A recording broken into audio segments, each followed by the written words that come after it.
大家好，我是小颖，今天用米和皮蛋分享一道美食。看到米和皮蛋，相信大家知道要做什么了。对，就是皮蛋瘦肉粥。虽然皮蛋瘦肉粥的做法是很简单，但是要做出来皮蛋的软糯，瘦肉的鲜嫩，粥的浓香又鲜美，哪是有小技巧的哦。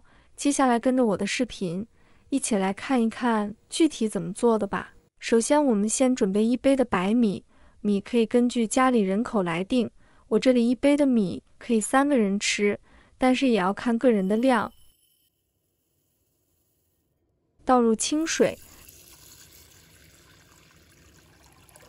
把大米淘洗一下，用手轻轻地抓揉几下，千万别太用力的去搓洗大米哦，这样大米中的营养成分就会随之流失了。像这样抓揉几下就可以。把大米表面的灰尘和杂质清洗干净就可以了，这样洗出来的大米营养成分就得以保留，口感吃起来自然也比较香甜了。洗1-2遍就好，清洗干净之后，再把淘米水倒出来，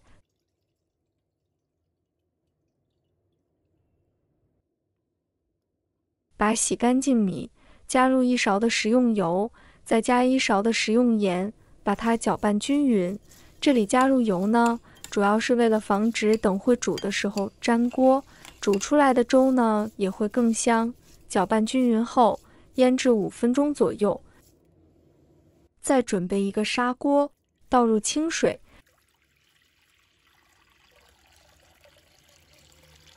这里我们大概是8杯水，米和水的比例是1:8，把水煮开。接下来我们准备3个皮蛋，它的种类有好几种，我个人觉得松花皮蛋的口感是最佳的。把皮蛋皮剥掉，剥皮蛋的诀窍其实跟在煲水煮蛋的道理是差不多，只是说皮蛋会比较 Q， 比较软嫩，所以剥的时候要特别注意一下。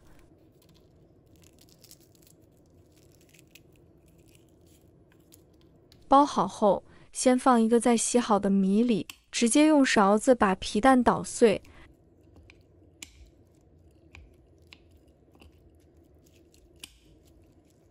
然后跟米搅拌在一起，这样熬出来的米粥底是非常的香。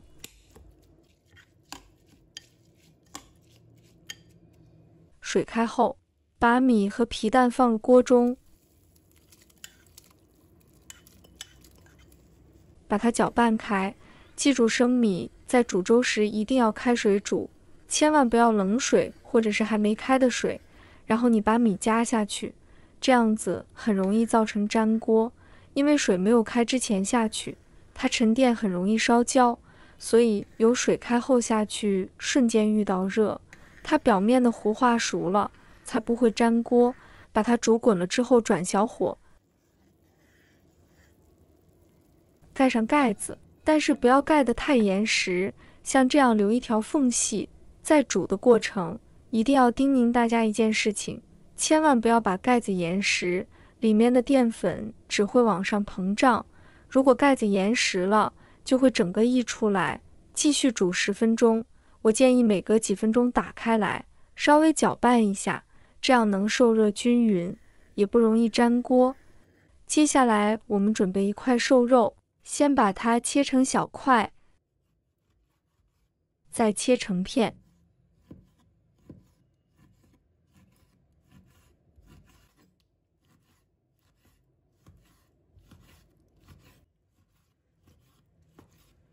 切好后，把它放入碗中，加入1小勺的食用盐，再加半勺的胡椒粉，半勺的鸡粉，再加半勺的玉米淀粉，然后加1勺的食用油，把它搅拌均匀。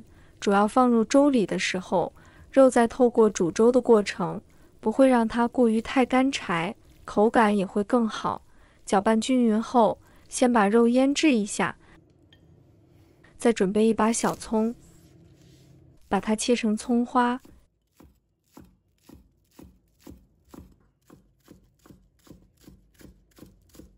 切好后把它放入盘中备用。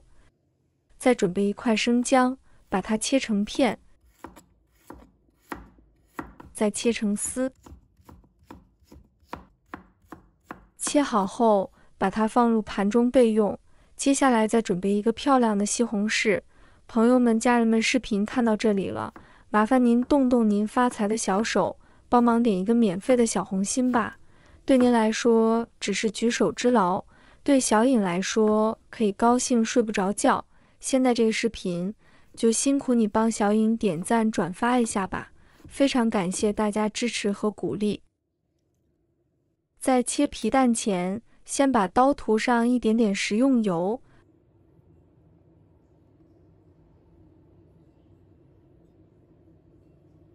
把它切成小块。我相信很多人在切皮蛋都会发生皮蛋的溏心膏状，沾的整个刀子都是，甚至是一手都是。所以用在简单的方法，就说涂一点油，